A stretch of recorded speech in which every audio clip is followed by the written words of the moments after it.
Kuidas te võite nii öelda? Nüüd te mõistate mind küll täiesti valesti, seltsimees Irina Petrovna. Te olete südametu. Andestage. Ma tean oma õigusi. Te saate minust ilmselt valesti aru.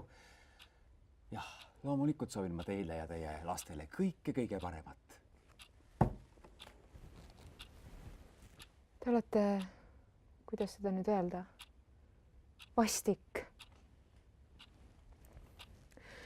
Kas ma tahaksin... Palun väga. Küsige mida tahes. Klaas vett.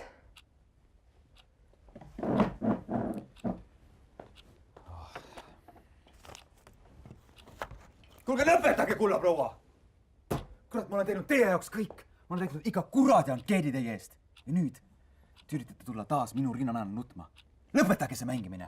Mõistate, et ka minu mõõt saab ükskord täis.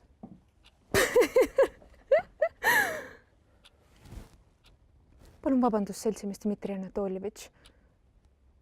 Kui nüüd mõtlema hakata, ma palun väga vabandust, et ma naerma hakkasin. Ma luban, ma enam ei naera. Pole viga. Mina üritan ka ikka naljaga. See kergendab.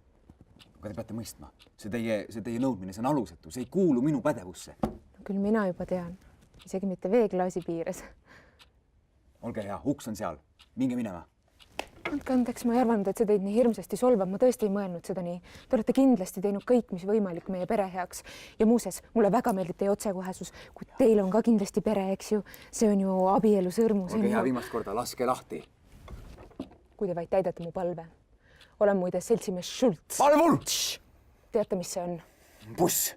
Ei ole, see on leiva lõikamise nuga. See on teie kõri, seda te tunnete. Nüüd oleme sina peal. Ma ei mõelnud midagi halba. Ei minagi. Kirjuta alla.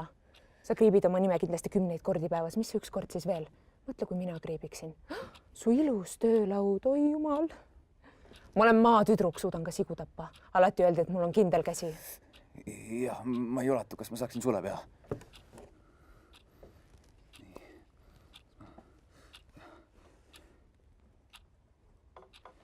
Nii, sai see nüüd õigesse kohta? Sai.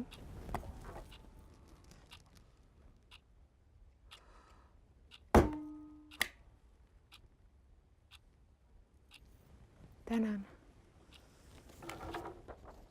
Tänan teid, seltsimees Irina Petrovna.